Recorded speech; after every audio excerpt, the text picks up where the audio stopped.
Rahasia Surat Berdarah. Jilid 1. Seekor kuda coklat melangkah pelan, memasuki perbatasan desa Rinji yang besar dan ramai. Penunggangnya adalah seorang pemuda berbadan kekar, berwajah keras. Alisnya tebal, berbentuk golok. Usianya sekitar 30 tahun. Mulut pemuda itu berdecak. Kedua tangannya yang menggenggam tali kekang kuda pun digoyang-goyangkan. Jelas, pemuda itu memaksa binatang tunggangannya agar terus berjalan. Kuda coklat itu memang sudah terlihat lelah. Tampaknya, binatang itu telah menempuh perjalanan jauh dan melelahkan. Dan itu memang sudah pasti, karena keadaan penunggangnya pun tidak jauh berbeda. Terlihat lelah, pakaian dan wajahnya kotor, berdebu. Laki-laki berwajah keras itu menolehkan kepalanya ke kanan dan ke kiri. Sepasang alisnya yang tebal, berbentuk golok, berkerut. Jelas ada sesuatu yang dicarinya. Pandang matanya liar, menatap rumah-rumah yang ada di kanan kirinya. Tak dihiraukannya pandang mata keheranan dari penduduk yang melihatnya. Sepasang alis yang berkerut itu lenyap. Wajah keras itu pun berseri, ketika pandangannya tertumbuk pada sebuah bangunan besar dan megah. Bangunan ini berhalaman luas dan terkurung pagar tembok tinggi. Di depan pintu gerbangnya, berdiri dengan gagahnya dua orang yang berjaga-jaga dengan sikap waspada. Hop! Laki-laki berwajah keras itu menarik tali kekang kudanya, tepat di depan pintu gerbang bangunan mewah dan megah itu. Hanya berjarak 3 tombak dari kedua penjaga. Tentu saja, hal itu membuat kedua penjaga memperhatikan laki-laki berwajah keras itu dengan sikap penuh curiga. Hup! Dengan sebuah gerakan yang indah dan manis, laki-laki berwajah keras itu melompat dari punggung kudanya. Ringan tanpa suara, kedua kakinya menjejak tanah. Kemudian, sambil memegang tali kekang kuda, dituntunnya binatang itu menuju pintu gerbang. Karuan saja, tindakan laki-laki berwajah keras itu membuat penjaga pintu gerbang terkejut. Serentak keduanya melangkah menghadang, sambil meraba gagang golok masing-masing, bersiap menghadapi segala kemungkinan. "Mengapa kalian menghalangi jalanku?" tanya laki-laki berwajah keras itu. Nada suaranya mengandung teguran. Kedua penjaga pintu gerbang itu saling berpandangan. Sorot mata mereka jelas menyiratkan kebingungan. "Tidak salahkah pendengaran kami ini? Maaf, kalau kami boleh tahu, siapakah Kisanak?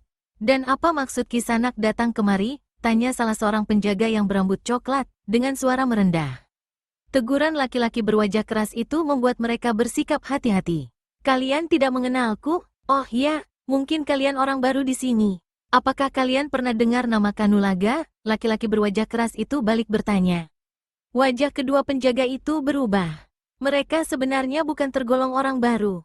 Sudah 10 tahun mereka bekerja pada pemilik bangunan megah dan mewah itu. Sehingga, wajar kalau keduanya mengenal semua anggota keluarga majikannya. Memang, keduanya pernah mendengar kalau salah seorang anak majikan mereka, yang bernama Kanulaga, pergi mengembara 15 tahun lalu. Jadi, laki-laki inikah putra sulung pemilik rumah mewah dan megah ini? Pikir mereka menduga-duga. Kedua penjaga itu mengangguk-anggukkan kepalanya. "Ya," sahut salah seorang lagi, yang memiliki sebuah tompel di pipi. "Nah, akulah orangnya," sahut laki-laki berwajah keras itu, tegas. "Ah!" desah kedua penjaga itu berbarengan. Perasaan terkejut yang amat sangat menghiasi wajah mereka. "Kalau begitu, maafkan kami, Den. Kami tidak mengenal Aden, sehingga bersikap tidak sopan kepada Aden," ucap keduanya sambil membungkuk hormat. Laki-laki berwajah keras yang mengaku bernama Kanulaga itu mendengus. "Menyingkirlah, kalian, aku ingin lewat." Penjaga yang memiliki tompel di pipinya segera beringsut menyingkir. Tapi, tidak demikian halnya dengan yang berambut coklat. Dia tetap berdiri, menghadang jalan. "Maafkan kami, Den. Sebelum kami yakin kalau Aden benar-benar Aden Kanulaga, kami tidak bisa memperkenankan Aden masuk. Maafkan kami, Den. Kami tidak ingin terjadi sesuatu pada diri Tuan Suradiraja." Si tompel tercekat. Ucapan rekannya menyadarkannya kalau laki-laki berwajah keras itu belum tentu Kanulaga. Maka dia pun segera melangkah maju dan berdiri di sebelah temannya. Kanulaga tersenyum. "Bagus, aku ingin tahu sampai di mana kepandaian kalian," sambut laki-laki yang mengaku bernama Kanulaga. Tali kekang kudanya lalu dilepaskan, kemudian ditepuk-tepuknya leher kuda coklat itu. "Menyingkirlah sebentar, manis," ujar laki-laki berwajah keras itu, pelan. Seperti mengerti ucapan majikannya, kuda coklat itu mendengus pelan, kemudian membalikkan tubuh dan berjalan meninggalkan tuannya. Laki-laki yang mengaku bernama Kanulaga itu kini mengalihkan perhatiannya pada dua orang penjaga di hadapannya. Aku akan masuk ke dalam. Ingin kulihat apakah kalian mampu menghalangiku, ujar laki-laki berwajah keras itu pelan, bernada menantang. Maafkan kami, Den, kami hanya menjalankan tugas, sahut si rambut coklat. Tidak usah banyak basa-basi, ayo serang aku, bentak laki-laki yang mengaku bernama Kanulaga itu. Maafkan kami, Den, hiya. Penjaga yang memiliki tompel di pipinya ini lalu menyerang laki-laki yang mengaku bernama Kanulaga. Kakinya menyambar cepat ke arah wajah dengan sebuah tendangan miring yang keras. Laki-laki berwajah keras itu hanya mendengus pelan. Tubuhnya didoyongkan ke belakang, sehingga tendangan itu hanya mengenai tempat kosong, sekitar sejengkal di depan wajahnya. Sebelum si tompel sempat berbuat sesuatu, tahu-tahu tangan kanan laki-laki berwajah keras itu bergerak cepat. Tap, si tompel memekik kaget, tatkala pergelangan kakinya sudah dicengkeram lawannya. Secepat pergelangan kakinya tertangkap, secepat itu pula laki-laki berwajah keras itu menyentakkannya. Kuat bukan main tenaga yang terkandung dalam sentakan itu. Tak pelak lagi, si tompel terlempar ke atas. Tapi si tompel membuktikan kalau dirinya bukanlah orang yang mudah dipecundangi. Tubuhnya berputar di udara, dan, meskipun agak terhuyung-huyung, namun kedua kakinya berhasil hinggap di tanah. Mulut si tompel menyeringai, kaki kanannya dirasakan agak sakit. Memang sentakan laki-laki berwajah keras itu kuat bukan main. Tapi si tompel tahu kalau lawan tak ingin melukainya. Dia yakin, seandainya laki-laki berwajah keras itu mau, dengan tenaga dalamnya yang kuat itu, tulang pangkal kakinya bisa terlepas. Bukan hanya tubuhnya saja yang terlempar ke udara. Penjaga yang berambut coklat terkejut bukan main. Melihat betapa mudah rekannya dapat dipecundangi laki-laki berwajah keras itu. Tanpa ragu-ragu ia segera mencabut goloknya. Serat, sinar terang terpancar begitu golok pendek berwarna putih keluar dari sarungnya. Wuk, wuk, wuk. Si rambut coklat memutar-mutarkan senjatanya depan dada. Angin mengiuk cukup keras, mengiringi gerakan golok itu. Hiya, sambil mengeluarkan seruan nyaring melengking, golok di tangannya ditusukkan cepat ke perut laki-laki yang mengaku bernama Kanulaga itu. Tapi, laki-laki berwajah keras itu bersikap tenang. Ditunggunya hingga serangan itu mendekat. Dan begitu serangan sudah dekat, dengan kecepatan yang mengagumkan, tubuhnya didoyongkan ke samping kiri. Sehingga serangan itu hanya mengenai tempat kosong, lewat di samping kanan pinggangnya. Pada saat yang bersamaan, tangan kanannya bergerak menepak. Plakek, penjaga berambut coklat itu memekik tertahan.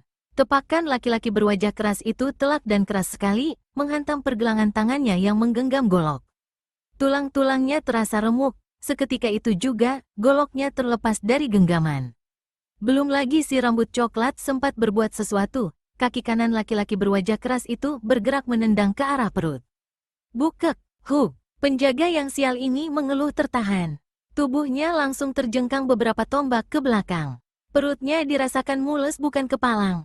Untunglah, laki-laki yang mengaku bernama Kanulaga itu hanya mengerahkan sebagian kecil tenaga dalamnya. Sehingga, ia tidak menderita luka dalam. Hanya rasa mual dan mules melanda perutnya. Melihat penderitaan kawannya, si tompel yang kini sudah mencabut goloknya, bergerak menyerang. Tapi gerakannya segera terhenti ketika terdengar suara bentakan keras. Tahan! Dari dalam pintu gerbang yang memang terbuka itu, bergerak cepat seorang laki-laki setengah baya. Serentak 3 orang itu menoleh ke arah laki-laki setengah baya itu. Kitaji, seru orang yang mengaku bernama Kanulaga, memanggil laki-laki setengah baya itu. Laki-laki setengah baya itu merandek kaget, melihat laki-laki yang tadi dilihatnya tengah bertempur dengan 2 orang penjaga, mengenalnya. Memang betul, dia bernama Kitaji. Dia adalah kepala urusan dalam rumah tangga. Jadi, jarang keluar, hampir tidak ada penduduk yang mengenal namanya, kecuali hanya orang-orang yang bekerja pada Tuan Sudiraja. Tapi, yang menjadi pertanyaan baginya, mengapa laki-laki berwajah keras itu mengenalinya? Bukan hanya Kitaji saja yang terkejut. 2 orang penjaga pintu gerbang itu pun terkejut. Kini, keraguan mereka tentang kebenaran laki-laki berwajah keras ini adalah Kanulaga, pupus. Siapa kau, Kisanak? Dari mana kau tahu namaku? Tanya kepala urusan dalam rumah tangga itu setelah mendekat. Sekujur tubuh laki-laki berwajah keras itu dipandangi penuh selidik. Kau lupa padaku, Ki? Laki-laki berwajah keras itu balik bertanya. Sama sekali tak dipedulikannya pertanyaan Kitaji. Wajah Kitaji terlihat tegang. Dahinya pun berkerut-kerut. Jelas kalau laki-laki setengah baya ini tengah berpikir keras. Rasanya, aku seperti pernah mengenalmu, Kisanak. Wajah dan suaramu sepertinya pernah ku kenal, ucap Kitaji, setengah bergumam. Aku Kanulaga, Ki, sahut laki-laki berwajah keras itu, menjelaskan. Gusti Allah, aku memang benar-benar sudah pikun, sehingga tidak mengenalimu, dan, pekik Kitaji, penuh rasa terkejut. Memang sejak berumur 5 tahun, Raden Kanulaga akrab dengan Kitaji. Pada usia 15 tahun, Kanulaga pergi meninggalkan rumah untuk memenuhi kegemarannya, mengembara. Beliau adalah Aden Kanulaga, ucap kepala urusan dalam rumah tangga itu memberitahu kedua penjaga pintu gerbang. Kedua penjaga itu termasuk anak buah dari kepala urusan rumah tangga bagian luar. Hanya saja saat itu, pimpinan mereka sedang keluar. Ah, kalau begitu, maafkan kelancangan kami, dan, ucap kedua penjaga itu buru-buru, sambil membungkuk hormat. Lupakanlah, aku bangga, kalian berdua telah menjalankan tugas dengan baik, sahut Kanulaga, bijaksana. Tentu saja kedua penjaga itu menjadi girang bukan main. Tadi, ketika mendengar Kitaji memanggil pemuda berwajah keras itu dengan sebutan Kanulaga, mereka menjadi gelisah. Menurut dugaan mereka, Kanulaga akan menghukum mereka. Lega hati mereka, tatkala mengetahui laki-laki berwajah keras itu sama sekali tidak marah atas kejadian itu. Mari, Den, ayah Aden sudah lama sekali menunggu kepulangan Aden, ajak Kitaji sambil menggamit tangan Kanulaga dan mengajaknya masuk ke dalam. Tolong urus kudaku, Paman, pinta Kanulaga pada kedua penjaga itu. Baik, Den, jawab kedua penjaga itu berbarengan. Ruang tengah itu nampak mewah dan megah.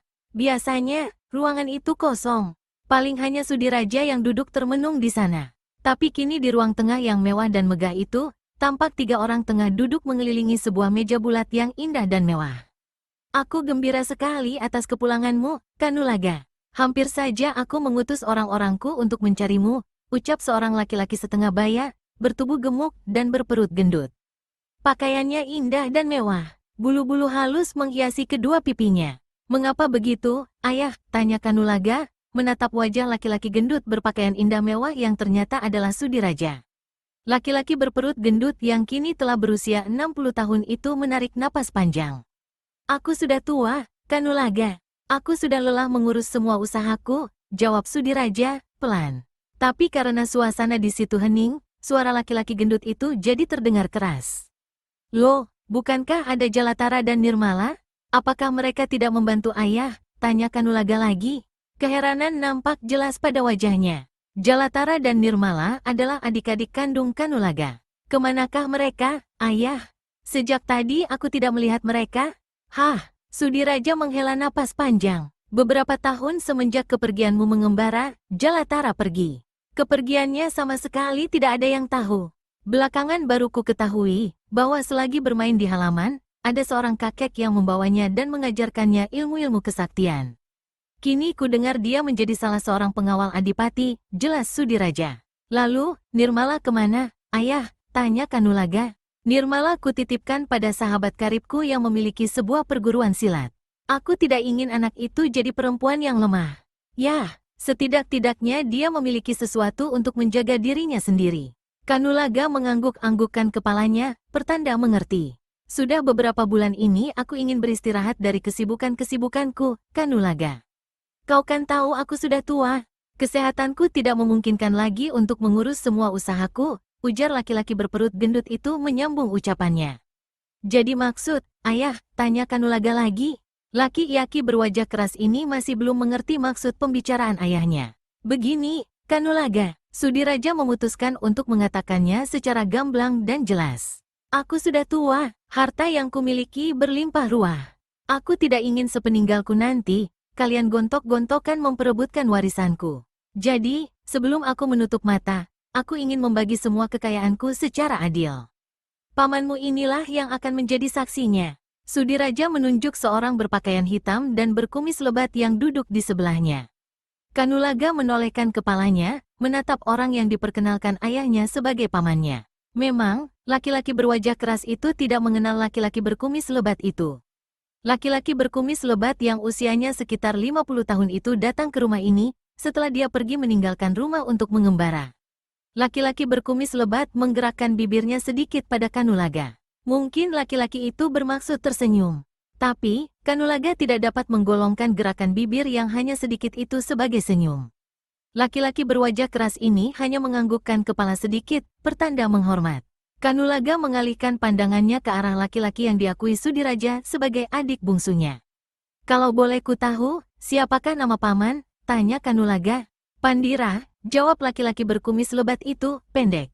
Nada suaranya dingin dan datar. Belum lagi Kanulaga sempat mengajukan pertanyaan lain kepada orang yang mengaku sebagai pamannya itu, Sudiraja telah menyelanya.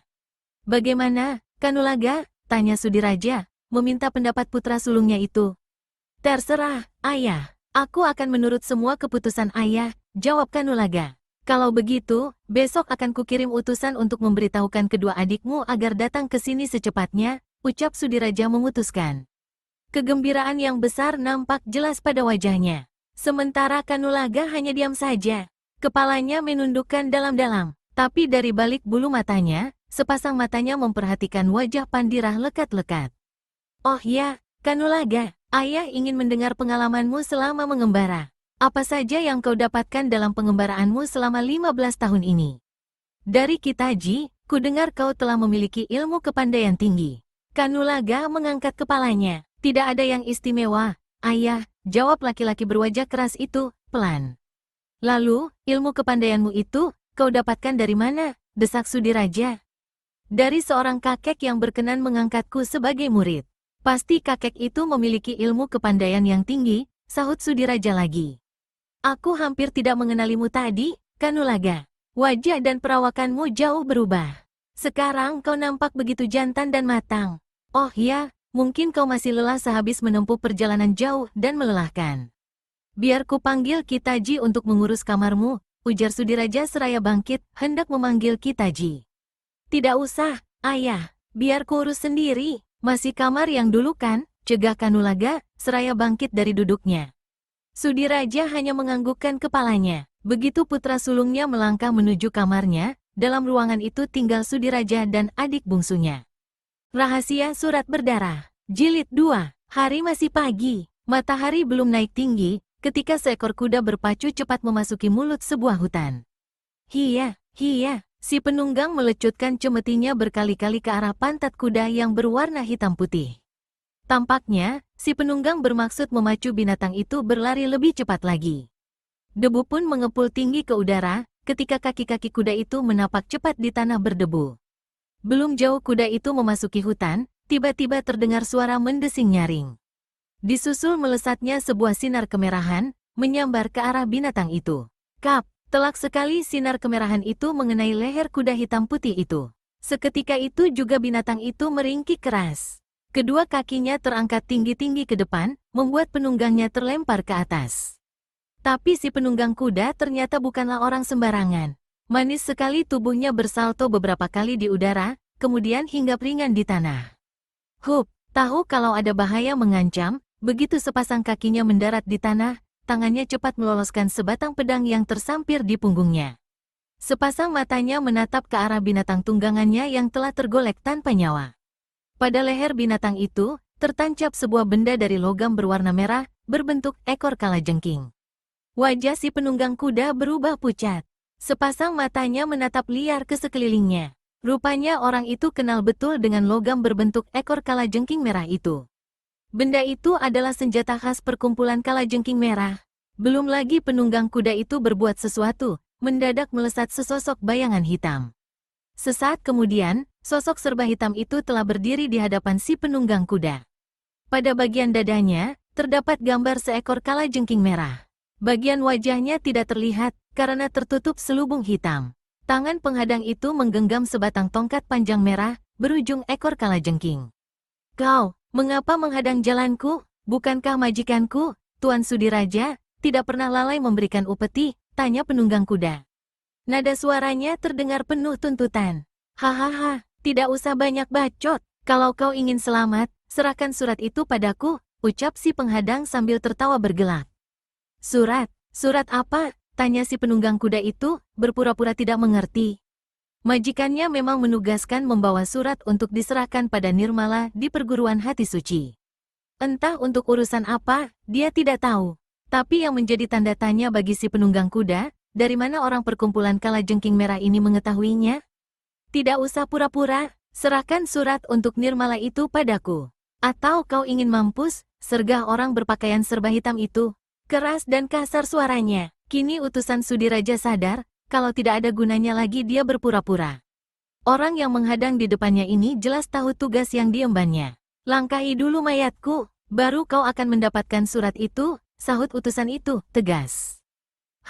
Rupanya kau lebih suka memilih mati, dengus si penghadang murka. Setelah berkata demikian, orang yang di dadanya bergambar kalajengking merah ini melompat menerjang.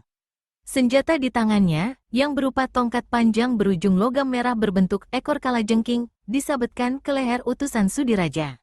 Wut, angin meniup cukup keras mengawali tibanya serangan itu. Utusan Sudiraja yang tahu betapa lihainya orang-orang perkumpulan kalajengking merah, tidak berani bertindak gegabah. Cepat-cepat kepalanya dirundukkan, sehingga babatan tongkat itu lewat di atas kepalanya. Sementara utusan Sudiraja merunduk, goloknya ditusukkan ke perut lawan.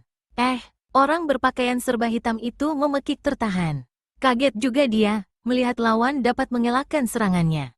Bahkan kini, mampu membalas dengan serangan yang cukup berbahaya. Buru-buru dia melompat ke belakang, sehingga tusukan golok itu mengenai tempat kosong. Keparat, kau harus mampus, teriak orang yang di dadanya bergambar kalajengking merah. Hampir saja dia celaka, karena terlalu menganggap enteng lawannya. Pengalaman pahit yang baru saja dialami, membuatnya tidak lagi bersikap terlalu memandang rendah lawannya. Sambil berteriak melengking, pertanda kemarahan hatinya, tongkat berujung ekor kalajengking itu menyambar dahsyat ke arah lawannya. Tapi utusan Sudiraja bertekad untuk melawan mati-matian. Dia tidak ingin mengecewakan majikannya. Pertarungan sengit pun tak dapat dihindari lagi. Tapi hal ini hanya berlangsung beberapa jurus saja. Pada jurus-jurus berikutnya, nampak jelas keunggulan orang berpakaian serba hitam itu. Tongkat merah berujung ekor kalajengking di tangannya, berkali-kali hampir mengenai tubuh tawannya. Utusan Sudiraja menggertakkan gigi. Sejak semula sudah diketahui kalau dirinya bukanlah tandingan si penghadang.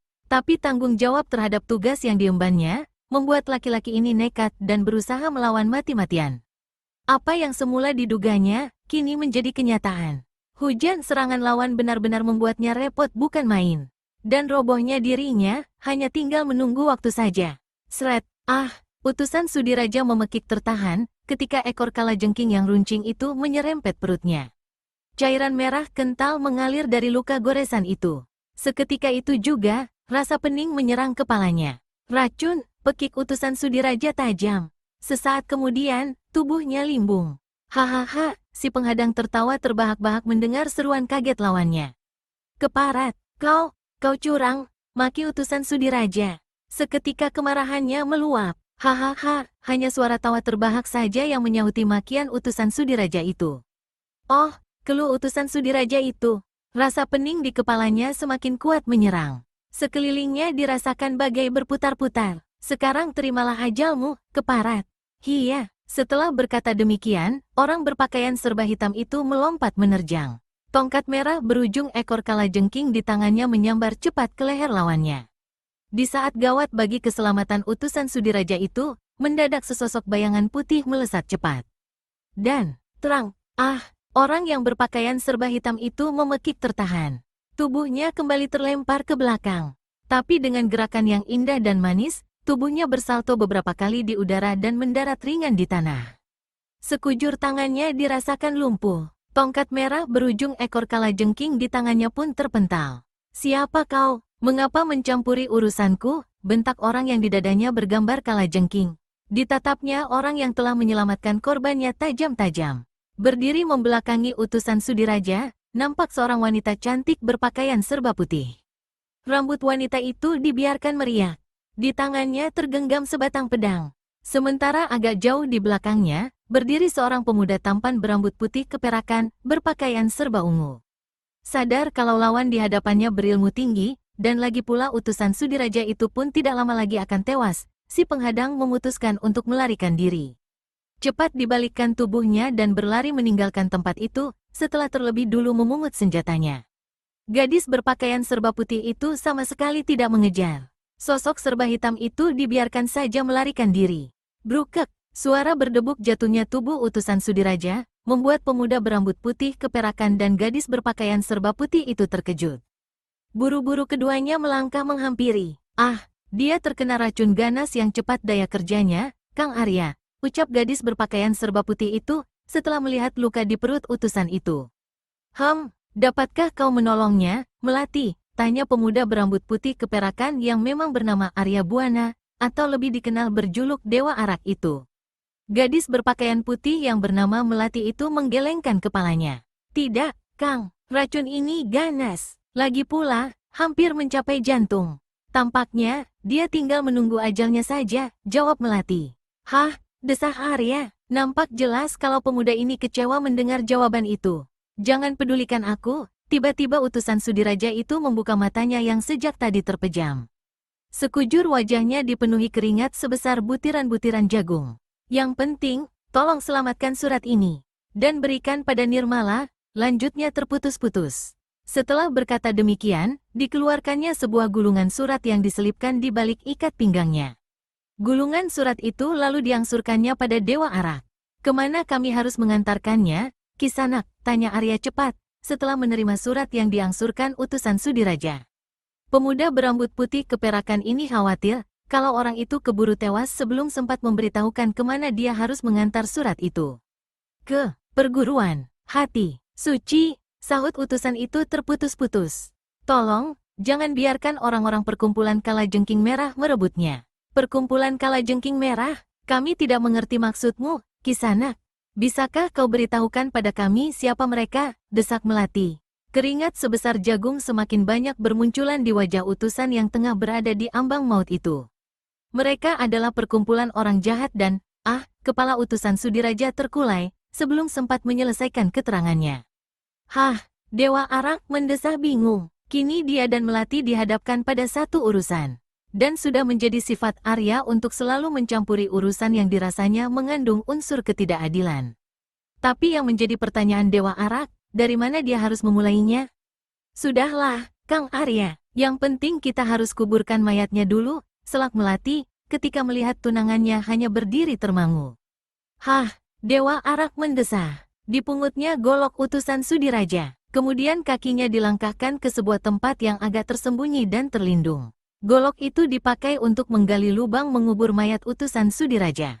Dengan tenaga dalamnya yang memang sudah mencapai tingkatan tinggi, tidak sulit bagi Dewa Arak untuk membuat sebuah lubang yang cukup besar dan dalam.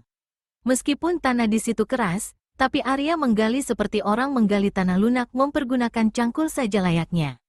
Dalam waktu singkat, sebuah lubang yang cukup dalam dan lebar selesai dibuat. Dewa Arak segera memasukkan mayat itu dan menguruknya dengan tanah dan batu-batuan. Tak lupa di atasnya ditancapkan sebuah batu persegi, sebagai pengganti nisan. Kang Arya, panggil Melati, ketika dilihatnya Dewa Arak telah menyelesaikan pekerjaannya. Arya menoleh, dilihatnya gadis berpakaian serba putih itu tengah memperhatikan sebuah benda yang tergenggam di tangannya.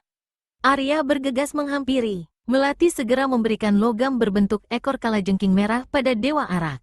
Pemuda berambut putih keperakan itu menerimanya. Diperhatikannya benda yang kini dipegangnya dengan saksama. Dari mana kau dapatkan benda ini, Melati? Tanya Arya. Dari leher kuda itu, Kang, jawab gadis itu sambil menunjuk kuda hitam putih yang tergolek tanpa nyawa di dekatnya. Dewa Arak membungkukkan tubuhnya. Sejenak diperhatikannya sekujur tubuh kuda itu, kemudian bangkit berdiri. Racun yang sama, desis Arya, pelahan. Senjata rahasia itu bentuknya aneh sekali, Kang. Ya. Seperti ekor kalajengking, jawab Arya sambil mengernyitkan keningnya. Melati mengangguk-anggukkan kepalanya. Ada apa, Melati? Tanya Arya. Jelas ada suatu kesimpulan yang didapatkan gadis itu, sehingga membuatnya mengangguk-angguk, pertanda mengerti. Jelas pembunuhnya adalah orang dari perkumpulan Kalajengking Merah, Kang, sahut gadis berpakaian serba putih itu. Dewa Arak mengernyitkan alisnya. Memang sudah didengarnya, orang yang menitipkan surat tadi menyebutkan nama perkumpulan Kalajengking Merah. Perkumpulan Kalajengking Merah, gumam pemuda berambut putih keperakan itu. Sepasang matanya menatap kosong. Jelas ada sesuatu yang dipikirkannya. Kau pernah mendengarnya, Melati? Tidak. Kau mengetahuinya, Kang? Melati balik bertanya sambil menatap Arya tajam. Gadis ini memang belum pernah mendengar nama perkumpulan itu. Dewa Arak menggelengkan kepalanya. Lalu bagaimana dengan surat itu, Kang? Tanya Melati lagi. Ya, seperti yang telah dipesankan oleh orang tadi. Jadi, ya, kita antarkan kepada Nirmala di perguruan hati suci, jelas Arya. Melati terdiam sejenak. Lalu bagaimana dengan bangkai kuda ini, Kang? Aku khawatir racun ini akan menyebar. Tubuh binatang ini telah mengandung racun, ucap Melati, meminta pendapat Dewa Arak. Arya tercenung sejenak, disadari kebenaran ucapan tunangannya ini. Jalan satu-satunya hanyalah membakarnya. Mengubur bangkai ini terlalu menyita waktu. Harap kau menyingkir sebentar, Melati, pinta pemuda berambut putih keperakan itu. Tanpa berkata apa-apa, Melati segera melangkah menyingkir. Tanpa diberitahu pun, gadis ini tahu kalau Dewa Arak akan mempergunakan jurus yang belum lama dikuasainya. Jurus membakar matahari. Dewa Arak melangkah mundur. Jarak antara dia dengan bangkai binatang itu sekitar 4 tombak. Kemudian kedua tangannya, dengan jari-jari terkembang membentuk cakar, dihentakkan 2 kali berturut-turut. Wus, wus, 2 gumpal api meluncur dari telapak tangan Dewa Arak ke arah bangkai kuda itu. Terdengar suara letupan pelan ketika kedua bola api itu mengenai tubuh binatang itu. Sesaat kemudian, api pun berkobar. Tak lama kemudian, di tempat itu tercium bau sangit daging terbakar, diiringi bau amis yang memuakkan. Melati segera menyingkir lebih menjauh lagi. Kedua hidungnya ditutup untuk mencegah bau tidak enak yang membuat perutnya mual. Dalam waktu sekejap, api itu telah membakar habis bangkai kuda hitam putih tersebut. Kini yang tinggal hanyalah onggokan daging dan tulang-tulang yang kemudian buyar tertiup angin. Hah, Arya menghela napas lega. Kakinya kemudian dilangkahkan menghampiri Melati. Mari kita tuntaskan tugas kita, Melati. Gadis berpakaian serba putih itu menatap wajah Dewa Arak penuh takjub sesaat. Baru kemudian, dia pun ikut melangkah di sebelah Arya, meninggalkan tempat itu. Matahari telah naik tinggi. Sinarnya yang menyengat kulit, menyoroti bumi dengan garang. Tapi teriknya sinar itu tidak dirasakan oleh orang yang berada dalam bangunan termegah di desa Rinji. Apa itu, Ayah? Tanya Kanulaga, ketika melihat ayahnya tengah membungkus sesuatu dalam sebuah kantung kain yang cukup besar. Sudiraja terkejut bukan main. Hampir saja dia terlonjak kaget mendengar teguran itu. Diam-diam dia memaki dirinya sendiri, mengapa dia lupa mengunci pintu kamarnya, sehingga putra sulungnya itu dapat masuk dan mengetahui perbuatannya. Tidak ada apa-apa, Kanulaga, jawab Sudiraja, gugup. Jelas kalau kedatangan Kanulaga ke kamarnya, di luar dugaannya. Kanulaga mengernyitkan alisnya. Perasaan curiganya pun timbul ketika melihat perubahan air muka ayahnya. Dengan langkah lebar, dihampiri ayahnya. Boleh kulihat apa yang ayah bungkus itu? Tanya laki-laki berwajah keras itu, penuh rasa ingin tahu. Tidak ada apa-apa, Kanulaga. Yah, hanya, tidak perlu membohongiku, ayah. Aku tahu apa yang ayah bungkus itu, selak Kanulaga cepat. Kau tahu? Tanya Sudiraja, setengah tidak percaya. Ya, jawab Kanulaga singkat. Apa? Desak Sudiraja penasaran. Ingin diketahuinya jawaban putra sulungnya. Apalagi kalau bukan harta kekayaan ayah. Wajah Sudiraja berubah pucat. Tapi hal ini hanya berlangsung sesaat, sebentar kemudian wajahnya sudah kembali seperti sedia kala. Dugaanmu tidak salah, Kanulaga. Ayah memang sengaja memisahkannya. Yah, tempat penyimpanan harta ayah sudah penuh, jelas Sudiraja, mencoba tersenyum. Hah, Kanulaga menghela napas dalam-dalam. Ditatapnya wajah ayahnya lekat-lekat. Ayah masih saja berusaha menyembunyikan hal ini padaku, keluhnya, pelan. Apa maksudmu, Kanulaga? Ayah tidak mengerti, sergah Sudiraja dengan suara ditekan. Tapi sungguh pun begitu, tetap saja laki-laki gendut ini tidak bisa menyembunyikan kegelisahannya. Ayah masih juga berpura-pura. Aku sudah tahu untuk apa harta kekayaan itu. Aku telah tahu semuanya, tandas Kanulaga, tegas. Pucat pias wajah Sudiraja mendengar ucapan anaknya. Sepasang matanya menatap liar ke kanan dan ke kiri, seperti ada sesuatu yang ditakutinya. Tutup mulutmu, Kanulaga, kau tahu, tindakanmu itu hanya akan membahayakan dirimu sendiri, bentak Sudiraja. Kanulaga menarik napas dalam-dalam dan menghembuskannya kuat-kuat. Perlu ayah tahu, dalam pengembaraanku berkali-kali aku berhadapan dengan maut. Jadi, kematian bukanlah sesuatu yang menakutkan bagiku, ayah. Aku lebih suka mati terhormat daripada hidup terinjak-injak. tegas dan keras kata-kata Kanulaga. Sudiraja menatap wajah putra sulungnya lekat-lekat. Kau tidak tahu siapa mereka, Kanulaga, desis laki-laki gendut itu, tajam. Aku tahu, ayah. Bukankah mereka adalah perkumpulan Kalajengking Merah, sahut Kanulaga, tegas. Kau hanya tahu satu, tapi tidak tahu yang kedua, Kanulaga, sentak Sudiraja. Maksud, ayah, tanya Kanulaga, tidak mengerti. Kau tahu di mana markas mereka? Laki-laki berwajah keras itu mengangkat bahu. Aku tidak tahu, ayah. Tapi apakah ayah tahu? Kanulaga balik bertanya. Laki-laki berperut gendut itu tersenyum penuh kemenangan. Itulah yang membuat mereka lebih berbahaya, Kanulaga. Tidak seorang pun tahu di mana markas mereka. Yang jelas, setiap orang yang membangkang kemauan mereka, pasti tewas. Lalu, kemana ayah mengantarkan upeti itu? Tanya Kanulaga lagi, setelah termenung sejenak.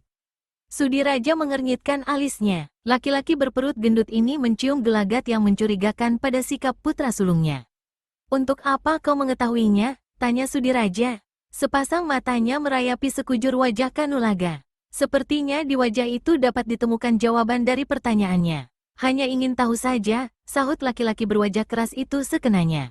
Kalau begitu, kau tak perlu mengetahuinya, Kanulaga, jawab Sudiraja, ringan. Kanulaga menatap wajah ayahnya sejenak. Laki-laki berwajah keras yang juga memiliki watak keras ini menghembuskan napas panjang. Biar bagaimanapun juga, aku akan berusaha agar harta itu tidak terjatuh ke tangan pemeras-pemeras terkutuk itu, tegas Kanulaga, tandas. Setelah berkata demikian, Kanulaga melangkah meninggalkan kamar ayahnya. Kanulaga, panggil Sudiraja dengan suara keras. Tapi laki-laki berwajah keras itu sama sekali tidak menghiraukan. Terus saja dilangkahkan kakinya. Hah, laki-laki berperut gendut itu menghela napas dalam-dalam. Anak tidak tahu penyakit, keluhnya pelan, sambil terus melanjutkan pekerjaannya. Rahasia Surat Berdarah, Jilid 3. Siang itu, udara terasa panas sekali. Sang matahari memancarkan sinarnya yang terik, menyorot garang ke bumi. Hah, Dewa Arak menghela napas. Disusutnya peluh yang membasahi sekujur wajah dan lehernya dengan punggung tangan. Ditolehkan kepalanya ke arah Melati yang duduk di sebelahnya. Gadis itu juga tengah menyusut peluh yang membasahi wajah dan lehernya yang berkulit putih, halus, dan mulus itu. Memang, Dewa Arak dan Melati tengah duduk beristirahat di bawah pohon yang berdaun rindang. Daerah di sini panas ya, Kang, ucap Melati pelan, membuka percakapan. Ya, sahut Arya sambil menatap wajah gadis berpakaian serba putih itu lekat-lekat. Tapi sabarlah, Melati, tidak lama lagi semuanya akan berakhir. Setelah menyampaikan surat ini, kita akan meninggalkan tempat ini secepatnya. Seraya berkata demikian, Dewa Arak menunjukkan surat yang terselip di pinggangnya. Mudah-mudahan saja, jawab Melati dengan suara mendesah. Dewa Arak mengerutkan alisnya. Sepertinya kau tidak senang, Melati, tanya Dewa Arak, setengah memastikan. Bukan aku tidak senang, Kang, bantah gadis berpakaian serba putih itu, cepat. Tapi nada ucapanmu sepertinya menyiratkan begitu. Melati menghela napas dalam-dalam dan menghembuskannya kuat-kuat. Aku tidak kerasan berada di daerah seperti ini, Kang. Apabila siang, panas bukan main. Tapi sebaliknya, malamnya dingin sekali. Tapi tugas itu, kenapa tugas ini, Melati? Tugas ini sepertinya tidak akan mudah kita laksanakan, Kang. Maksudmu, aku yakin mau tidak mau kita akan terseret ke dalam urusan yang akan membuat kita berada di sini untuk waktu yang cukup lama, Kang, tegas dan jelas kata-kata Melati. Arya tercenung, disadarinya kebenaran dalam ucapan gadis yang dicintainya ini. Dia pun tidak yakin, kalau sehabis mengantarkan surat ini, tugasnya akan selesai. Mungkin kau benar, Melati, desa pemuda berambut putih keperakan ini, pelan. Suasana menjadi hening ketika Dewa Arak menyelesaikan ucapannya. Kedua pendekar muda ini tenggelam dalam lamunannya masing-masing. Tapi tiba-tiba, hampir berbarengan keduanya saling pandang. Dahi mereka berkerut-kerut. Ada banyak langkah kaki yang menuju kemari, Melati, ucap Dewa Arak memberitahu. Aku pun mendengarnya, Kang, sahut gadis berpakaian serba putih itu. Memang, baik Melati maupun Arya telah sama-sama mendengar suara itu. Waspadalah, Melati. Sepertinya, mereka tidak bermaksud baik. Belum juga gema suara Dewa Arak lenyap, terdengar suara-suara mendesing nyaring. Disusul dengan berkelebatnya belasan sinar kemerahan ke arah mereka. Bagai dikomando, meskipun masih dalam posisi duduk, kedua muda-muda itu serentak menghentakkan kedua tangannya ke depan. Dewa Arak dengan jurus pukulan belalangnya, sedangkan Melati dengan jurus naga merah membuang mustika. Angin berhembus keras ke arah sinar-sinar kemerahan yang menyambar ke arah dua muda-mudi yang sakti itu. Hebat akibatnya, belasan sinar merah itu rontok, berjatuhan di tanah sebelum sempat mendekati Dewa Arak dan Melati. Tapi baru saja belasan sinar merah yang ternyata adalah logam merah berbentuk ekor kalajengking itu rontok ke tanah, belasan sosok berpakaian serba hitam muncul dari balik rimbunan semak dan pohon. Hah, ada saja gangguan, keluh Melati. Dewa Arak tersenyum mendengar gerutu gadis itu. Tak lama kemudian, pemuda itu bangkit dari duduknya. Kau istirahat saja, Melati. Biar aku yang menghadapi mereka, ujar Arya. Setelah berkata demikian, Dewa Arak lalu menghampiri belasan orang yang sudah siap menyerang. Diperhatikannya mereka sejenak. Jumlah mereka 11 orang, berpakaian serba hitam, yang di dadanya bergambar kalajengking merah. Wajah mereka tidak terlihat karena tertutup selubung hitam. Senjata tongkat panjang merah berujung ekor kalajengking tergenggam di tangan mereka. Serahkan surat itu pada kami, Kisanak. Dan kami berjanji akan membiarkan kau dan temanmu pergi dengan selamat, ucap salah seorang dari para pengepung itu. Berbeda dengan yang lainnya, pada dahi selubungnya tertera tanda totol merah. Sementara pada dahi selubung yang lainnya tidak terdapat tanda apa-apa. Sayang sekali. Aku telah dipesan oleh yang bersangkutan untuk menyerahkan surat ini pada yang berhak menerimanya, sahut Arya, kalem.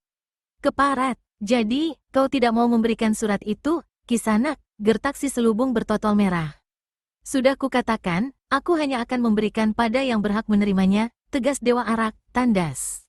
Rupanya kau lebih suka mampus. Hiya, setelah berkata demikian, orang berpakaian serba hitam ini menusukkan senjata anehnya ke arah perut Arya. Tapi Dewa Arak hanya tersenyum tipis. Tubuhnya segera didoyongkan ke samping kanan, sehingga senjata itu lewat di samping kiri, sambil tangan kanannya bergerak menangkap. Si penyerang terpekik kaget, ketika tangannya telah ditangkap Dewa Arak. Dan jerit kekagetan itu segera berubah menjadi jerit kesakitan, ketika Arya menggerakkan jari-jari tangannya meremas. Terdengar suara gemeretak dari tulang-tulang tangan yang remuk. Pemuda berambut putih keperakan ini tahu kalau orang-orang yang mengepungnya ini berwatak kejam dan jahat. Maka Dewa Arak sengaja bertindak agak keras terhadap mereka. Belum lagi, penyerang yang sial ini berbuat sesuatu. Dewa Arak menyentahkan tangannya. Tak pelak lagi, tubuh orang itu melayang ke depan. Jerit orang berpakaian serba hitam itu penuh rasa ngeri. Tubuhnya melayang deras ke arah batang pohon sebesar 2 pelukan orang dewasa. Bukek, terdengar keluhan tertahan dari mulut penyerang yang sial, ketika kepalanya menghantam batang pohon.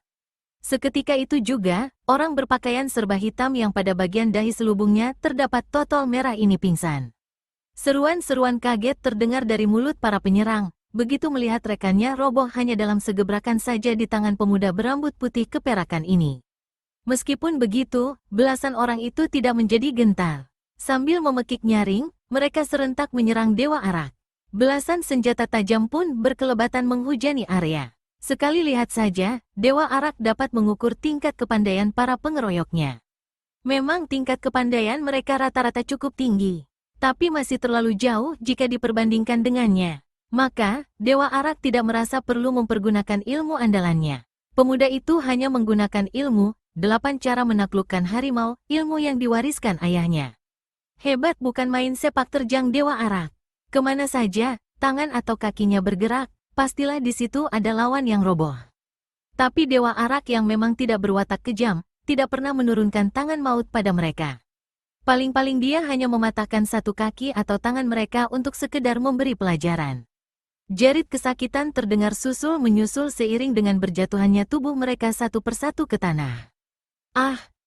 Dengan terdengarnya 2 jeritan terakhir, berakhir pula pertarungan antara Dewa Arak dengan para pengeroyoknya. Kini tinggal Arya yang masih berdiri di arena pertarungan.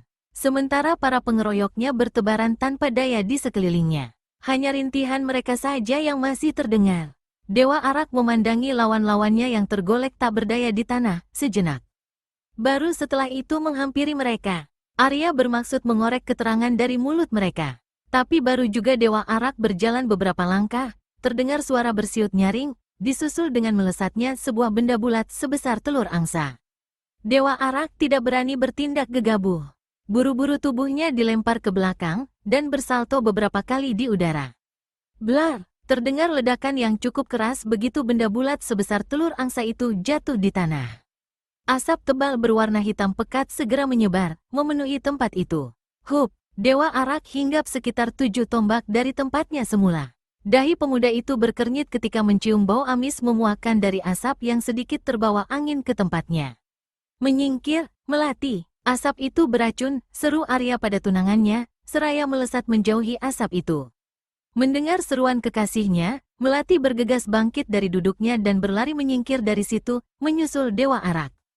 Baru setelah asap tebal berwarna hitam itu telah sirna tertiup angin, Dewa Arak dan Melati kembali ke tempat semula. Bergidik hati mereka melihat belasan sosok berpakaian hitam tadi telah tak bergerak lagi. Tewas, sekujur kulit tubuh mereka hangus. Dewa Arak mengalihkan perhatian ke arah penyerang pertama yang telah dibuatnya pingsan tadi. Ternyata yang seorang ini pun sudah tidak bernyawa pula. Kepalanya pecah. Sepasang mata Dewa Arak bergerak liar, mengamati sekelilingnya. Barangkali saja dapat menemukan penyerang gelap yang telah melemparkan benda bulat yang dapat meledak itu. Tapi sampai lelah matanya berputar ke sana kemari, tidak juga dilihatnya hal yang mencurigakan.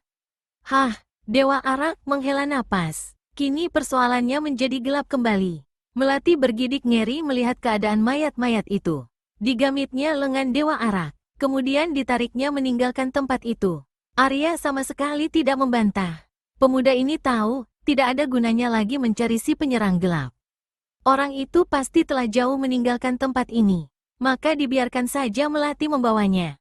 Dewa Arak dan Melati menghentikan langkahnya. Kepala mereka sama-sama agak menengadah, menatap sebuah papan tebal yang tergantung di atas pintu gerbang sebuah bangunan besar berhalaman luas. Bangunan besar itu dikelilingi pagar kayu bulat yang tinggi. Jelas terbaca oleh mereka huruf-huruf yang tertera di papan berukir indah itu. Huruf-huruf yang dibuat dengan tinta emas, bertuliskan, Perguruan Hati Suci. Mari kita ke sana, Melati, ajak Dewa Arak sambil melangkah mendahului ke arah pintu gerbang itu. Melati bergegas mengikuti langkah kekasihnya. Maaf, Kisanak, apakah kami bisa bertemu dengan Nirmala? Tanya Dewa Arak sopan pada dua orang murid perguruan hati suci yang menjaga pintu gerbang. Kedua orang murid itu saling pandang sejenak.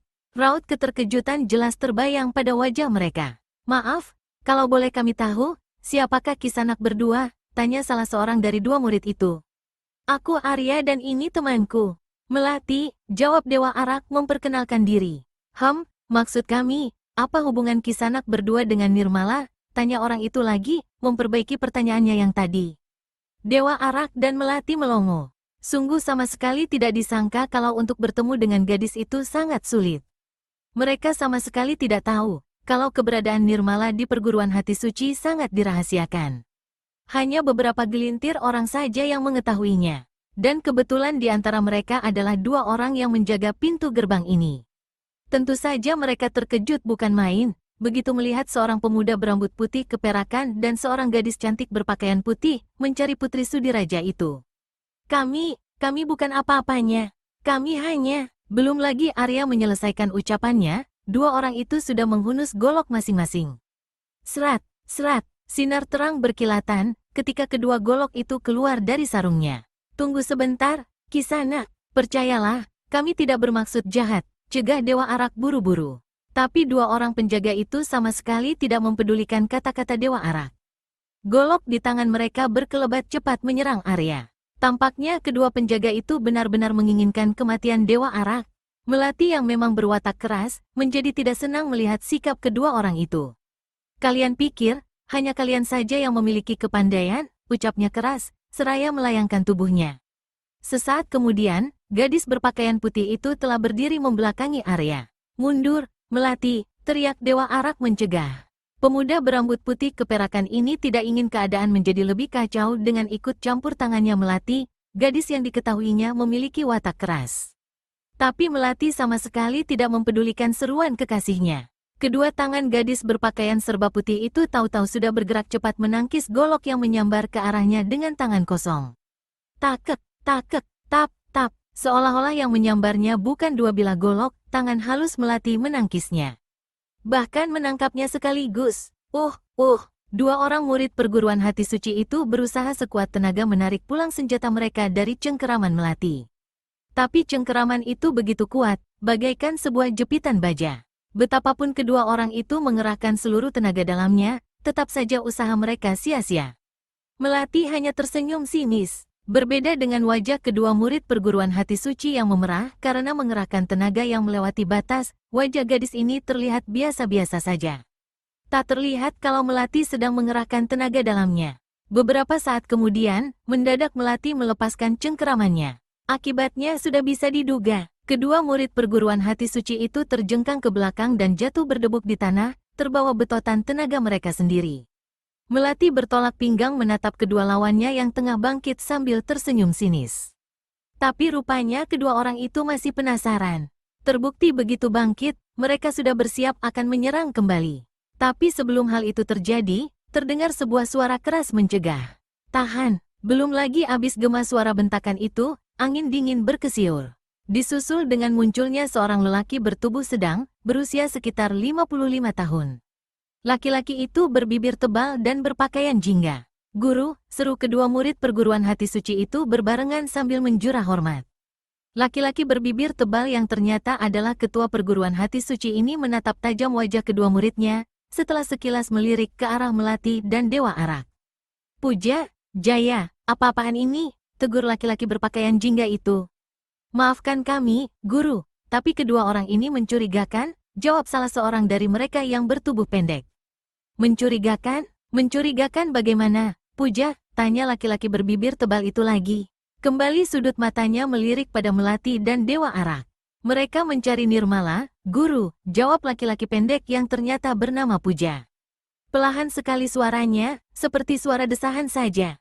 Wajah ketua perguruan hati suci langsung berubah. Penjelasan dari Puja telah cukup jelas baginya. Dapat dimaklumi sikap kedua muridnya. Kini perhatiannya dialihkan pada Melati dan Dewa Arak. Maafkan atas kelancangan kedua muridku yang kurang sopan ini, Kisanak.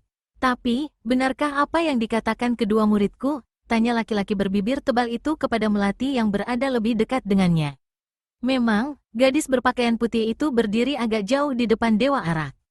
Melihat sikap sopan yang ditunjukkan laki-laki berpakaian jingga itu, kedongkolan Melati pun berkurang. Tangannya yang semula bertolak pinggang, diturunkan. Benar, Ki, sahut Melati sambil menganggukkan kepalanya. Ketua perguruan hati suci itu mengangguk-anggukkan kepalanya. Kalau boleh ku tahu, siapakah Nini Kisanak dan Kisanak ini sebenarnya? Dan ada urusan apa mencari Nirmala? Aku Kitanu, ketua perguruan hati suci.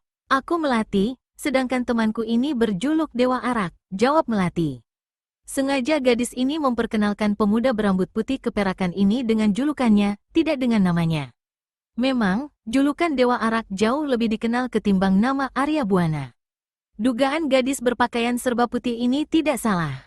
Begitu mendengar nama Dewa Arak, terdengar seruan-seruan kaget dari mulut ketiga orang di hadapannya.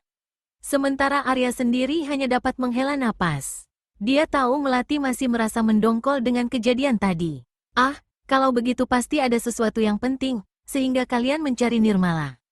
Mari masuk. Lebih baik kita bicarakan masalah ini di dalam, ucap Kitanu setelah hilang rasa kagetnya. Setelah berkata demikian, ketua perguruan hati suci melangkah masuk ke dalam. Melati pun ikut melangkah masuk, setelah terlebih dulu melempar pandang mata penuh kemenangan pada kedua orang murid Kitanu. Dewa Arak yang melihat hal itu hanya tersenyum geli di dalam hati. Sifat tidak mau kalah dari gadis itu masih belum juga hilang, ucapnya dalam hati sambil terus melangkah ke dalam. Sekali lagi aku mohon maaf atas perlakuan yang kurang pantas kedua muridku tadi, Dewa Arak, ucap Kitanu setelah ketiganya berada dalam ruang khusus tempat Kitanu membicarakan masalah-masalah penting dan rahasia. Dewa Arak tersenyum lebar. Tidak ada yang perlu dimaafkan, Ki, sahut pemuda berbaju ungu itu, bijaksana. Semua ini hanya kesalahpahaman belaka. Dan ku minta Aki memanggilku dengan namaku saja. Arya, Ki, baiklah kalau begitu, Arya. Kalau boleh ku tahu, ada urusan apa, kau dan Nini Melati ini mencari Nirmala? Tanya laki-laki berpakaian jingga ini. Sebetulnya kami sama sekali tidak mempunyai urusan dengan Nirmala, Ki. Mengenalnya pun tidak. Bahkan mendengar namanya saja belum lama. Jelas Dewa Arak. Mengapa begitu? Tanya Kitanu, agak kaget. Yah, hanya sebuah ketidaksengajaan saja yang menyebabkan kami mencari Nirmala, Ki, jawab Dewa Arak, memberi penjelasan. Lalu diceritakannya tentang semua kejadian yang dialaminya sebelum tiba di perguruan hati suci. Kitanu mendengarkan cerita Dewa Arak dengan wajah sungguh-sungguh hingga pemuda berambut putih keperakan itu menyelesaikan ceritanya. Bisa kulihat surat itu, Arya? Tanya Kitanu setelah Dewa Arak menyelesaikan ceritanya. Dewa Arak mengerutkan alisnya mendengar permintaan laki-laki berbibir tebal itu. Maaf, Ki, aku tidak dapat memberikannya padamu. Pesan orang itu, surat ini harus kuberikan langsung pada Nirmala, jawab Dewa Arak, tegas. Kitanu tersenyum. Ketua perguruan hati suci ini benar-benar mengagumi sikap Dewa Arak. Aku mengerti, Arya, tapi bila kau berikan surat itu padaku atau pada Nirmala, sama saja. Nirmala adalah muridku, murid istimewa. Ayah gadis itu sendiri yang menitipkannya padaku. Sudiraja, ayah Nirmala, adalah kawan akrabku. Dia biasa mengirim surat padaku menanyakan bagaimana keadaan putrinya.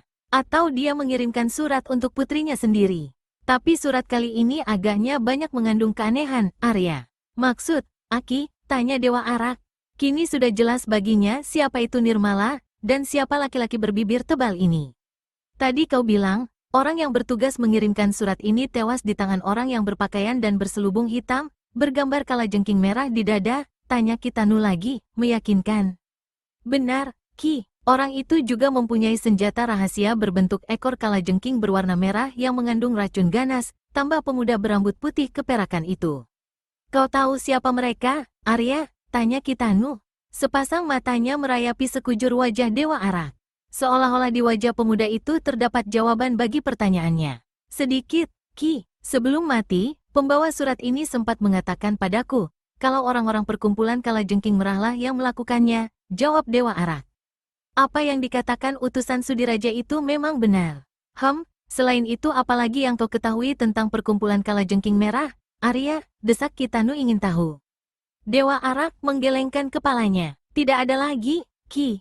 Sudah kuduga. Aku saja yang sudah puluhan tahun tinggal di sini, masih belum begitu jelas mengetahui perkumpulan misterius itu. Hah, ujar Kitanu sambil menghela napas panjang. Perkumpulan misterius, Ki, tanya Dewa Arak. Sepasang matanya menyorotkan ketidakmengertian. Ya, jawab laki-laki berpakaian jingga ini seraya menganggukkan kepalanya. Mengapa begitu, Ki, tanya Dewa Arak penasaran. Kitanu tidak langsung menjawab pertanyaan itu. Ditariknya napas dalam-dalam kemudian dihembuskannya kuat-kuat.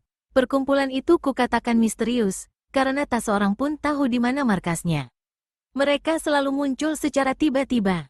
Dan andai kata ada anggotanya yang tertangkap, kalau tidak anggota yang sial itu mati terbunuh sebelum buka mulut, pasti dia bunuh diri, jelas laki-laki berbibir tebal ini memberitahu. Aneh, desah Dewa Arak, tanpa sadar. Tapi ada yang lebih aneh lagi, Arya, selak ketua perguruan hati suci itu.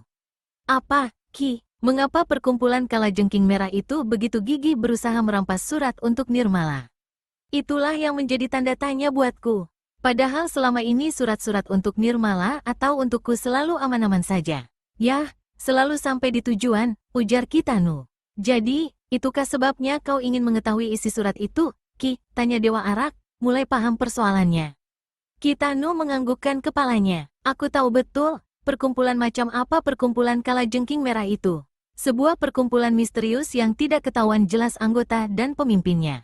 Perkumpulan itu memeras penduduk, apalagi penduduk yang agak kaya. Sudah lama Gusti Adipati Palangka hendak menghancurkan gerombolan itu. Tapi sampai sekarang tidak pernah berhasil. Kalau melihat gelagatnya, aku yakin kalau perkumpulan kalajengking merah hendak merebut Kadipaten Palangka, jelas laki-laki berbibir tebal itu panjang lebar. Dewa Arak tercenung. Sungguh tak disangka kalau masalah yang dihadapinya menjadi sebesar ini. Lalu, kenapa hal itu tidak dilakukan, Ki? Entahlah, mungkin takut kalau pasukan kerajaan akan datang menghancurkan mereka, sambut ketua perguruan hati suci itu, mendesah. Dewa Arak mengangguk-anggukkan kepalanya. Bisa diterimanya alasan Kitanu. Hening sejenak setelah Kitanu mengemukakan dugaannya. Oh ya, Ki, bisa kami bertemu dengan Nirmala? Tanya Dewa Arak, hati-hati. Kitanu menghela napas panjang. Sayang sekali, Arya, gadis itu tengah pergi berburu. Itulah sebabnya dia tidak dapat kubawa menemuimu. Tadi, telah kusuruh salah seorang muridku menyusulnya. Maafkan aku, Arya, aku telah mengecewakanmu. Tidak mengapa, Ki, sahut Arya. Yang jelas, surat itu telah kami sampaikan pada yang berhak. Oh, ya, kami permisi dulu, Ki, masih banyak urusan yang harus diselesaikan. Setelah berkata demikian, Arya segera bangkit dari duduknya. Melati pun bergegas bangkit. Dikembalikannya surat itu pada Kitanu. Ketua Perguruan Hati Suci mengantar Dewa Arak dan Melati sampai di pintu gerbang. Terima kasih atas bantuan kalian, ucap Kitanu sebelum Arya dan Melati meninggalkan tempat itu. Sering-seringlah kalian mampir kemari. Banyak hal yang ingin kubicarakan denganmu. Mudah-mudahan, Ki, jawab Arya, memberi harapan. Setelah berkata demikian, Dewa Arak menggerakkan kakinya melangkah.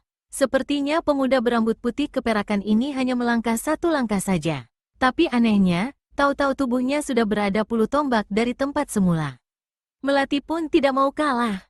Sesaat kemudian, tubuhnya sudah berada di samping kekasihnya. Pemuda-pemudi yang hebat, desis Kitanu penuh kagum. Dipandanginya bayangan tubuh Dewa Arak dan Melati, sampai tubuh keduanya lenyap di telan jalan. Rahasia Surat Berdarah, Jilid 4. Seekor kuda hitam yang ditunggangi seorang gadis, melangkah gagah merambah hutan. Gadis itu berwajah cantik jelita. Rambutnya digelung ke atas, pakaiannya yang merah menyala semakin menampakkan kecantikannya. Sing, suara mendesing nyaring, mengejutkan si gadis. Seketika itu juga, kepalanya ditolehkan ke arah asal suara.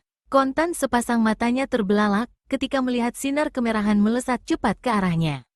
Gadis berpakaian merah ini sadar akan bahaya maut yang mengancam. Maka, cepat dia melompat dari atas kuda. Bersalto beberapa kali di udara lalu mendarat ringan di tanah. Sehingga sinar kemerahan itu menyambar tempat kosong dan menancap di sebuah pohon. Kap, gadis berpakaian merah itu bergidik ngeri ketika melihat nasib pohon yang tertancap sinar merah, yang ternyata adalah benda logam berbentuk ekor kalajengking berwarna merah. Perlahan namun pasti, pohon itu mulai mengering. Daun-daunnya pun layu berguguran. Gadis berpakaian merah ini menatap liar ke sekelilingnya. Namun yang nampak hanyalah kesunyian. Sepertinya hanya dia sendiri saja yang berada di dalam hutan itu. Kuda hitamnya sudah kabur ketika gadis itu melompat dari punggungnya. Rupanya naluri binatangnya yang tajam, mencium adanya bahaya mengancam. Sehingga tanpa mempedulikan tuannya lagi, kuda hitam itu melesat kabur. Hahaha, terdengar tawa bergelak menggema ke seluruh penjuru hutan. Suara tawa yang mengandung getaran tenaga dalam kuat. Gadis berpakaian merah itu memandang berkeliling dengan sikap waspada. Kedua tangannya bergerak cepat, dan di lain saat, di kedua tangannya masing-masing tergenggam sebatang sumpit yang ujungnya runcing. Tiba-tiba terdengar suara berkerosakan dari 8 penjuru. Belum lagi suara itu lenyap, tahu-tahu dari balik semak-semak dan pepohonan yang lebat, keluar belasan sosok yang kemudian mengurung si gadis. Gadis berpakaian merah itu menatap tajam para pengurungnya. Mereka semua mengenakan pakaian yang sama. Pakaian serba hitam yang di dadanya bergambar kalajengking merah. Selubung-selubung hitam menutupi wajah mereka. Orang-orang perkumpulan kalajengking merah. Siapa kalian? Dan mengapa menyerangku? Tanya gadis berpakaian merah itu keras. Sepasang matanya menatap liar ke arah orang-orang yang mengurungnya. Hahaha, tidak usah bingung-bingung, Nirmala, ucap salah seorang dari pengurung itu menyapa. Orang itu rupanya pemimpin dari belasan orang itu. Terbukti dengan adanya tanda totol merah pada dahi selubungnya. Sementara pada yang lainnya tidak terdapat tanda apapun. Gadis berpakaian merah itu melengak kaget. Dari mana kau tahu namaku? Tanya gadis itu. Memang gadis berpakaian serba merah itu adalah Nirmala, putri Sudiraja. Dan saat ini gadis itu dalam perjalanan pulang memenuhi panggilan ayahnya. Sore hari sepulang berburu, gurunya datang memberi surat dari ayahnya. Kitanu juga menceritakan perjalanan surat itu hingga sampai ke tangannya. Jadi, benar namamu Nirmala? Kalau begitu kau harus mampus. Setelah berkata demikian, orang yang menyapa Nirmala tadi langsung menyabetkan senjatanya yang berupa tongkat berujung ekor kalajengking ke leher gadis itu. Tapi Nirmala bukanlah gadis yang lemah. Dia adalah murid terkasih dari ketua perguruan hati suci, Kitanu. Apalagi, gadis ini ternyata sangat berbakat. Maka tidak mengherankan kalau dalam usia semuda itu hampir seluruh ilmu-ilmu gurunya telah dikuasainya. Mudah saja Nirmala mengelakkan serangan. Kepala gadis itu ditarik ke belakang, tanpa merubah posisi kakinya. Wus, angin berbau amis memuakkan tercium hidung indah milik gadis itu ketika senjata lawannya lewat sejengkal di depan wajahnya. Gadis ini segera sadar kalau senjata lawannya ini mengandung racun. Murid Kitano tidak bersikap sungkan-sungkan lagi. Dari cerita gurunya, gadis berpakaian merah ini tahu kalau para penghadangnya ini adalah gerombolan yang telah membunuh utusan ayahnya. Sekarang Nirmala bertekad untuk membalaskan dendam utusan ayahnya itu.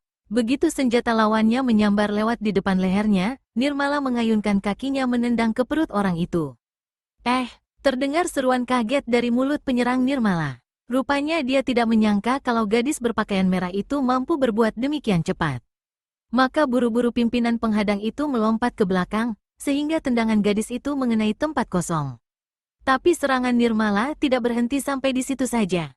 Begitu dilihatnya lawan melompat ke belakang, segera gadis ini bergegas memburu dengan tusukan-tusukan sumpit yang terbuat dari tanduk kerbau.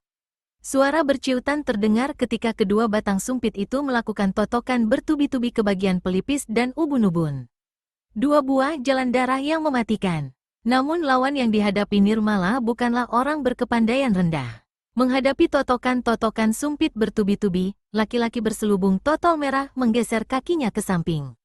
Sehingga serangan itu lewat di samping kepalanya. Tak lupa dikirimkan sebuah tusukan tongkat berujung ekor kalajengking itu ke perut Nirmala. Nirmala terperanjat, posisi tubuhnya yang tengah berada di udara, menyulitkannya mengelakkan serangan itu. Tapi, gadis berpakaian merah ini masih mampu mempertunjukkan kelihayannya.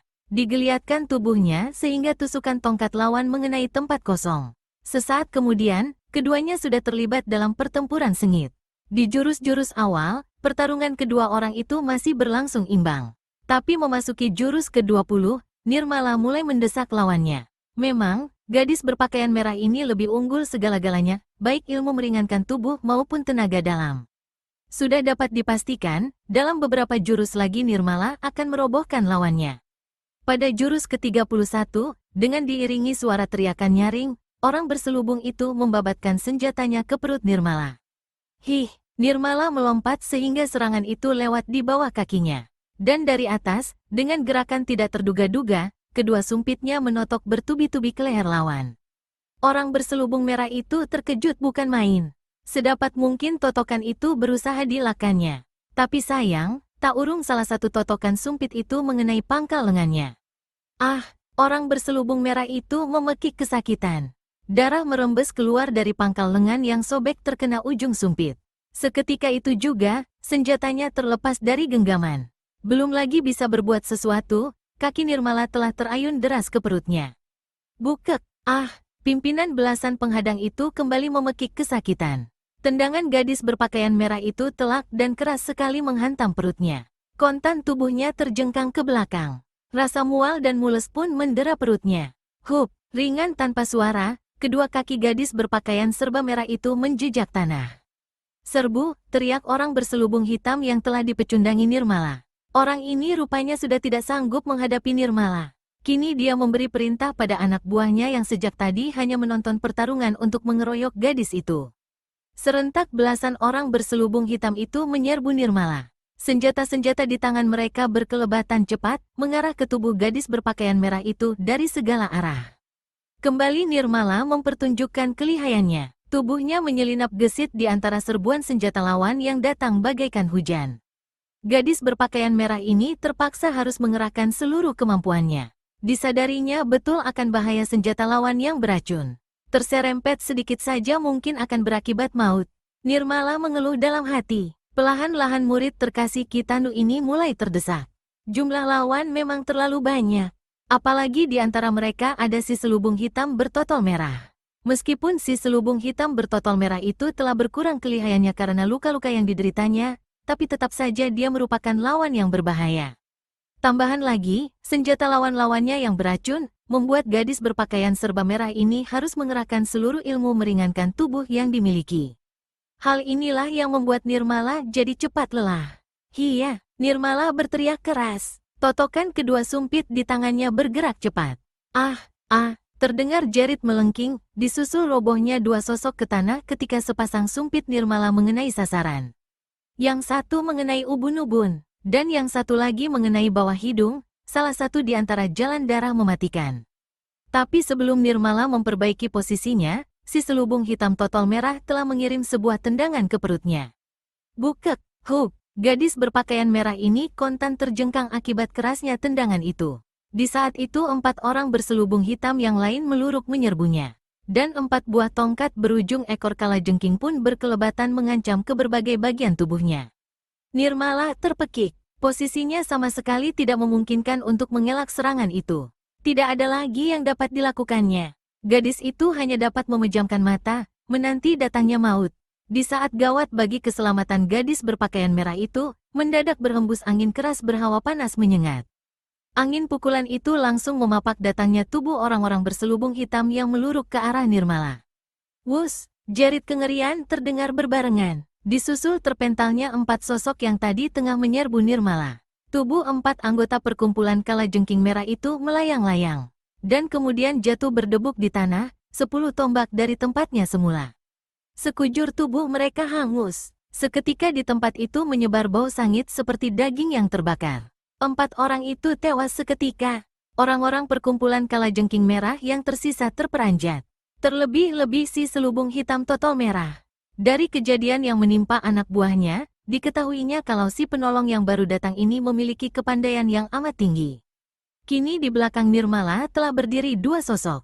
Seorang pemuda berambut putih keperakan dan seorang gadis cantik jelita berpakaian serba putih. Siapa lagi kalau bukan Dewa Arak dan Melati? Laki-laki berselubung totol merah menyadari keadaan yang tidak menguntungkan pihaknya. Cepat dilemparkan sesuatu ke arah 3 orang lawannya. Mata Dewa Arak dan Melati yang tajam segera melihat bentuk benda yang dilemparkan si selubung bertotol merah. Sebuah benda bulat sebesar telur angsa. Dewa Arak dan Melati yang telah mengenal kedahsyatan racun yang terkandung dalam benda bulat itu, melompat menjauh. Tak lupa, Melati menyambar Nirmala yang masih terduduk di tanah. Blar! Suara ledakan keras terdengar begitu benda bulat sebesar telur angsa itu mengenai tanah. Seketika itu juga, asap hitam berbau busuk menyebar, memenuhi tempat di mana Dewa Arak, Melati, dan Nirmala tadi berdiri. Hah, berbahaya sekali, desah Dewa Arak lirih. Sementara Nirmala hanya mampu berdecak ngeri bercampur takjub melihatnya. Dan seperti kejadian sebelumnya, begitu asap tebal dan hitam itu sirna pulalah orang-orang perkumpulan kalajengking merah itu. Siapa kau, Nisana? Mengapa terlibat perkelahian dengan orang-orang itu? Tanya Dewa Arak. Sepasang matanya menatap tajam wajah cantik di hadapannya. Dalam hatinya, Dewa Arak mengakui kecantikan gadis berpakaian serba merah ini. Nirmala menatap Dewa Arak dan Melati bergantian. Inikah orang yang menyampaikan surat ayahnya itu? Tanyanya dalam hati. Apa yang dikatakan gurunya memang tidak salah. Wajah pemuda yang berjuluk Dewa Arak ini begitu tampan. Tampan dan gagah. Rambutnya yang berwarna keperakan, membuat pemuda itu terlihat matang. Melati mengerutkan alisnya melihat gadis berpakaian merah itu bukannya menjawab pertanyaan kekasihnya, tapi malah menatap wajah mereka bergantian. Rasa cemburu pun menyeruak di hati gadis berpakaian serba putih ini. Kawanku bertanya padamu, Nisanak, ucap Melati agak ketus. Ucapan Melati yang bernada teguran itu membuat Nirmala sadar. Wajah gadis ini pun memerah seketika seperti warna pakaiannya. Ah, maafkan aku, Nisanak. Kalau aku tidak salah duga, bukankah Kisanak dan Nisanak ini adalah Dewa Arak dan Melati? Dewa Arak dan Melati terjingkat bagai disengat ular berbisa. Dari mana gadis berpakaian merah ini tahu nama mereka? Tidak usah heran, guruku telah bercerita banyak tentang kalian, sambung Nirmala lagi begitu melihat kedua orang di hadapannya saling pandang seperti orang kebingungan. Sepasang mata gadis berpakaian serba merah itu menatap Dewa Arak lekat-lekat. Siapa gurumu? Selak Melati cepat. Dia tidak ingin gadis berpakaian merah itu berbicara lama-lama dengan kekasihnya. Kitanu, sahut Nirmala memberitahu. Kitanu, jadi, kau ini, Nirmala? Tanya Arya setengah menduga. Betul, Kang, jawab Nirmala sambil menganggukkan kepalanya. Kang, desis hati Melati. Ada perasaan cemburu yang menyelinap di hatinya, begitu mendengar gadis berpakaian serba merah ini memanggil Kang pada Dewa Arak. Dewa Arak mengangguk-anggukkan kepalanya. Pemuda ini rupanya sedang berpikir keras, sehingga tidak mempedulikan panggilan murid Kitanu ini. Kini dia mengerti mengapa gadis ini bentrok dengan orang-orang perkumpulan kalajengking merah. Kau akan menjumpai ayahmu, Nirmala, tanya Melati cepat sebelum Arya kembali bertanya. Ya, jawab Nirmala singkat. Ditolehkan kepalanya ke arah Melati. Kalau begitu, mari kita berangkat, ucap Melati lagi buru-buru seraya menggamit lengan gadis berpakaian serba merah itu. Lalu dibawanya melangkah meninggalkan tempat itu. Melihat kedua gadis cantik itu telah meninggalkannya, Dewa Arak tak punya pilihan lagi. Segera dilangkahkan kakinya mengikuti. Sejenak ditolehkan kepalanya ke tempat bekas pertarungan antara Nirmala dengan gerombolan kalajengking merah tadi. Tapi suasana di situ telah sepi. Hanya ada 6 mayat yang bergeletakan di tanah. Hah, Dewa Arak menghela napas lega. Untunglah dia dan Melati lewat hutan ini, sehingga dapat mengetahui adanya pertarungan dan datang pada saat yang tepat. Memang, semula mereka hendak langsung melanjutkan perjalanan. Tapi, begitu melewati hutan ini, tiba-tiba Melati ingin makan daging kelinci panggang. Terpaksalah mereka menginap di hutan ini. Dan keinginan Melati akan kelinci panggang itulah yang menjadi penyebab selamatnya Nirmala dari maut. Malam itu bulan penuh nampak di langit. Bintang-bintang pun bertebaran menghias angkasa, menambah cerahnya suasana malam. Kanulaga bergolek-golek resah di pembaringan. Ingatannya selalu terbayang pada saat memergoki ayahnya yang tengah membungkus sebagian hartanya dalam sebuah buntalan. Kanulaga tahu untuk apa semua itu. Dia telah mendengar cerita itu dari si Tompel. Setiap malam bulan purnama, ayahnya diharuskan mengirim upeti dan menaruhnya di suatu tempat yang selalu berlainan pada setiap pengirimannya. Dari si Tompel, laki-laki berwajah keras ini juga tahu siapa pemeras ayahnya. Sebuah kelompok yang menamakan diri Perkumpulan Kalajengking Merah. Kanulaga tidak rela ayahnya yang telah bersusah payah mengumpulkan harta itu, memberikannya begitu saja. Kanulaga bertekad untuk membasmi pemeras ayahnya. Seluruh urat saraf laki-laki berwajah keras ini mendadak menegang. Pendengarannya yang tajam menangkap suara gemerisik pelan di luar jendela kamarnya. Yakin kalau orang yang berada dekat jendela itu tidak bermaksud baik, Kanulaga bermaksud menangkap basah. Maka laki-laki berwajah keras ini berpura-pura memejamkan mata. Tapi dari balik bulu matanya, Kanulaga tetap mengintai ke arah jendela. Tercekat hati pemuda ini ketika melihat asap putih tipis masuk ke kamarnya melalui kisi-kisi jendela. Pikiran laki-laki berwajah keras ini berputar cepat.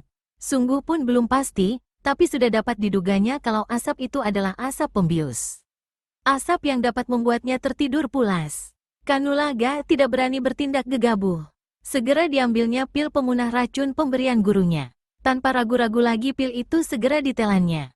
Kemudian tanpa mempedulikan asap yang semakin banyak memasuki kamarnya, Kanulaga segera membaringkan kembali tubuhnya. Berpura-pura tidur pulas. Tak lama kemudian, terdengar suara berderak agak keras ketika jendela kamarnya dibuka secara paksa. Dan seiring dengan terbukanya jendela itu, sesosok tubuh melompat masuk ke kamarnya.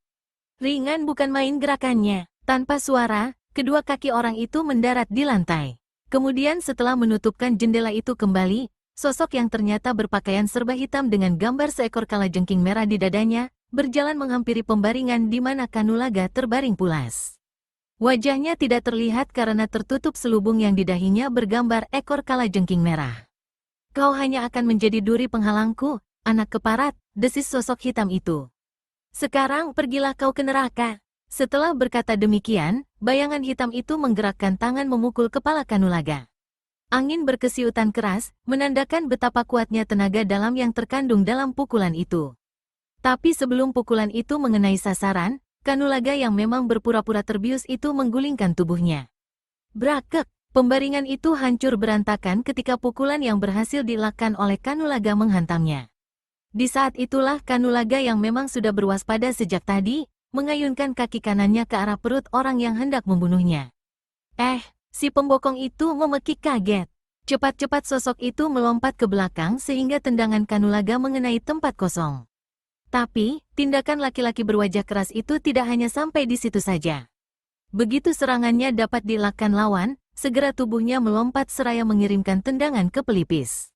Wut, angin menderu keras mengiringi tibanya serangan Kanulaga. Tapi kembali si pembokong itu memperlihatkan kelihayannya. Tubuhnya membungkuk, sehingga sapuan itu lewat di atas kepalanya. Berbarengan dengan itu, tangan kanannya melayang deras, melakukan tebasan ke arah betis lawan. Wut! Kanulaga tersentak kaget. Laki-laki berwajah keras ini tidak berani bertindak ceroboh. Dia tidak ingin tulang kakinya remuk terkena tebasan tangan yang mengandung tenaga dalam tinggi itu. Segera kakinya ditarik pulang, sehingga serangan itu mengenai tempat kosong. Sesaat kemudian, keduanya sudah terlibat dalam pertarungan sengit.